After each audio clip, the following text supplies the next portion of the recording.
Returning from Hell's Island and clawing his way from the depths of death, re-arises the myth, the bird of legend, the indestructible, the ever-living Phoenix.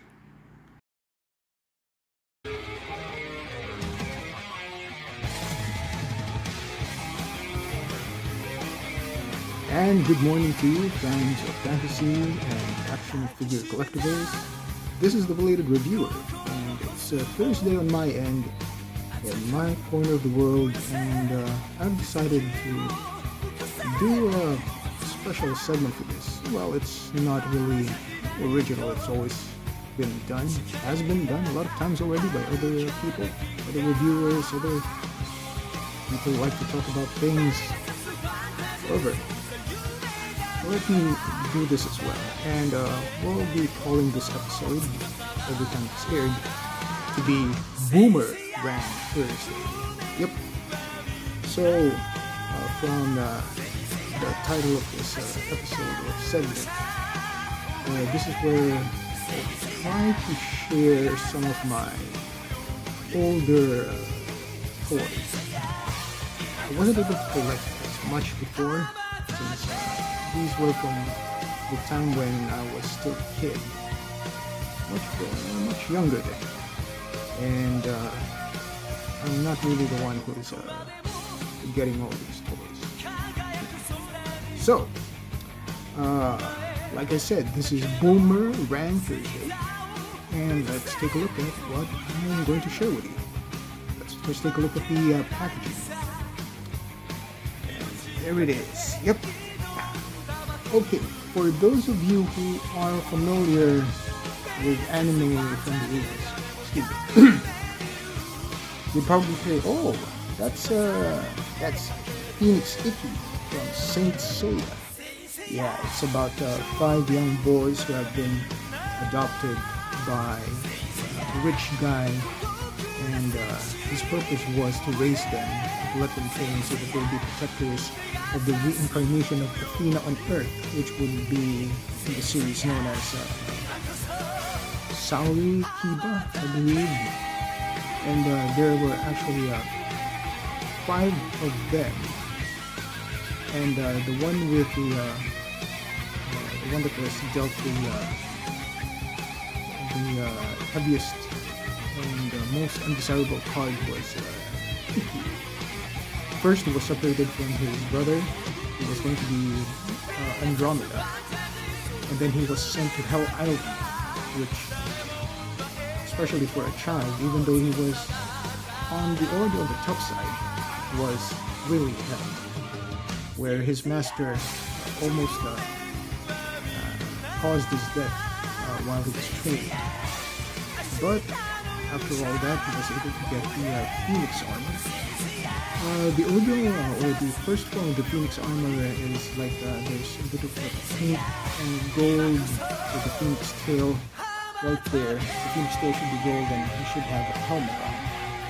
And this is like the second form, and then the final form, I believe, as I've been able to see from toys from Bandai. When I'm browsing on the internet, it also has a gold version of this armor. Now, this is the 80s, and although I was able to pick this up, well, I pestered my brother to get me this figure.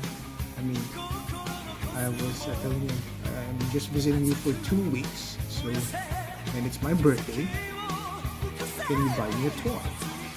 And he was, at that time, a supervisor at the premier department stores in Manila, in the Philippines. And he said, okay, just pick one. Make sure it's not too pricey. So I went on the toy aisle, and I was assaulted with a lot of good things at the time. I mean, I was literally a kid in a candy store. In my case, it's a toy store, the toy department of that department store. I believe it was the department store called Landmark in Makati City, I think. And as I was browsing the apps, I came across this shiny something. It's anime. Actually, I grew up on anime.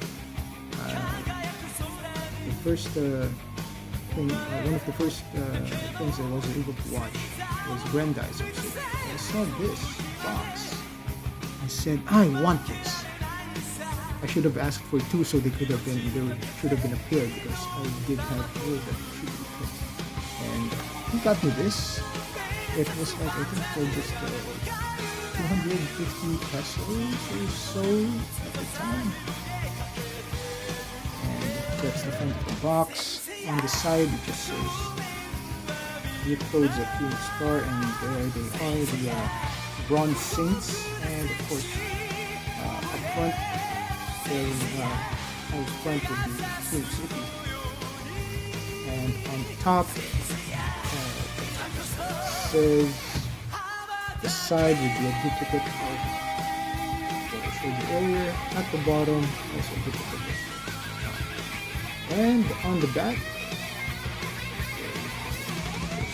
Phoenix Bird. Let's see. The mortal Phoenix grows came to life again from the death of day.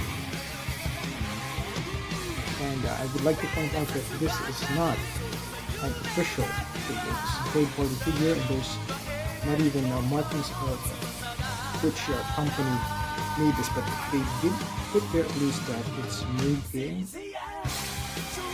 Taiwan. Alright, and there you have it. There's the packaging. You just put the packaging there to infect with a bit of so you can use it as sort of packaging. So, where's the figure? Oh, yeah. Now, this figure is quite old. I got this way back in the 80s. I think it was in 1988 or 1989. And there.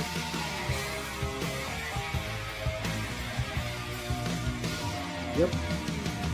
And as you can see, it's not 100% anime or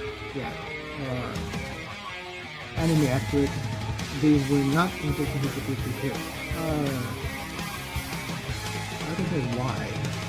I mean, they could, but they didn't. Probably they were not much of a sculptor.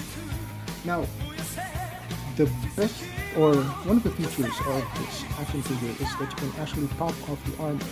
But since this is not an original, actually I did try popping off the armor. I tried to pop off when I initially got this figure.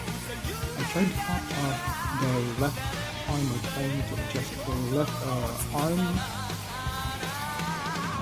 I think it's supposed to be left gauntlet. And I snapped the locks on this one. Good thing that already there was mighty bond that super glued it. It was really ugly. But I had to bear with it because I was already on my way home on a ship. My dingy city. And there. And if you would look closely, my copy has not aged well. I will be able to preserve it as much as I would want to. There are already a lot of things that needs new paint. To paint those wings, they really need new paint. Chest piece, actually, there's part of it.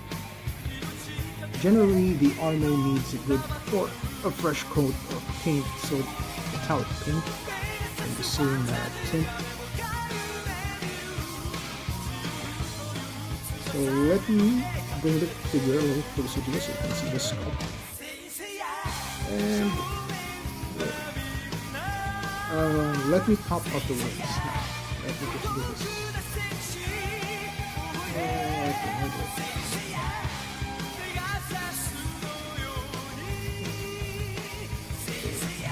See, let's take a look at this is the left wing.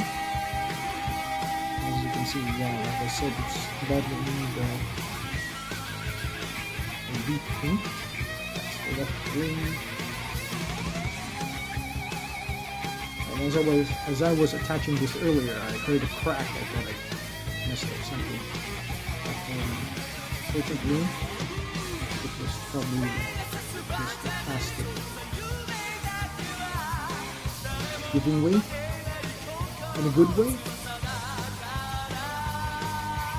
Here's the wing for the red. I wish I had some coding skills. But the armor, they more or less got it. Of course,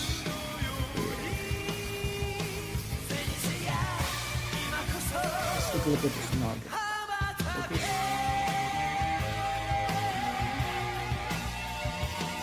Come on, focus for me.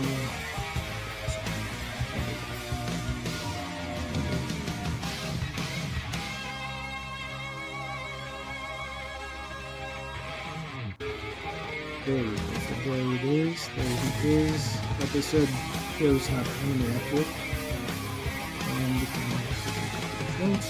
Let's take a look at the left side. There. As you can see, this is like they were not really hiding the joints, so you have their arms. Arm articulation is limited by this armor, but you can do a T-pose.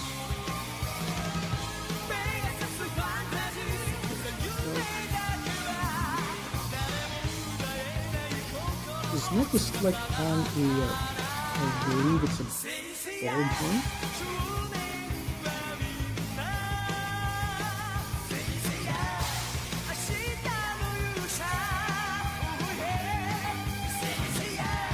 Focusing here on the right side. Does he have double jointed knees? He only has single jointed knees. And we look closely.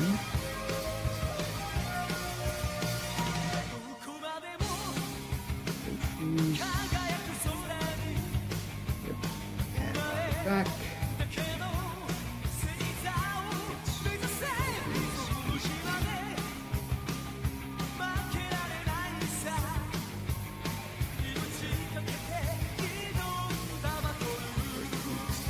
Almost like a peacock skin. And you can see the ugly screws. There's also screws on his. There are also screws under his feet. And you're probably wondering where I got the sword, which I'm letting him hold, which is in good skill. Skill is right for him. That's actually from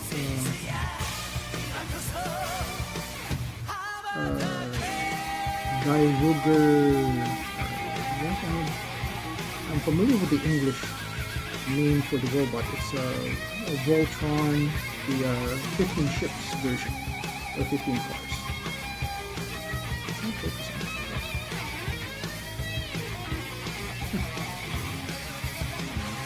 There we go.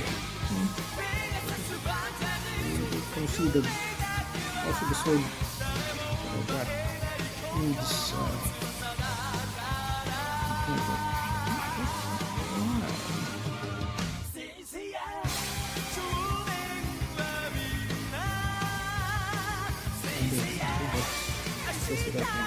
let me just remove the sword from his hand.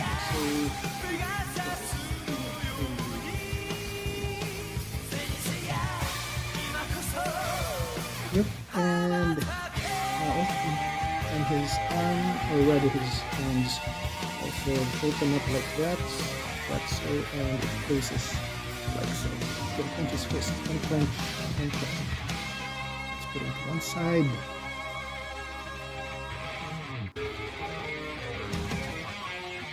Is this the best that I can do with the sword? Yes, that's the best that I can do.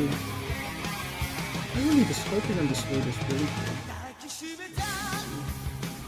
But again, originally it was all in silver.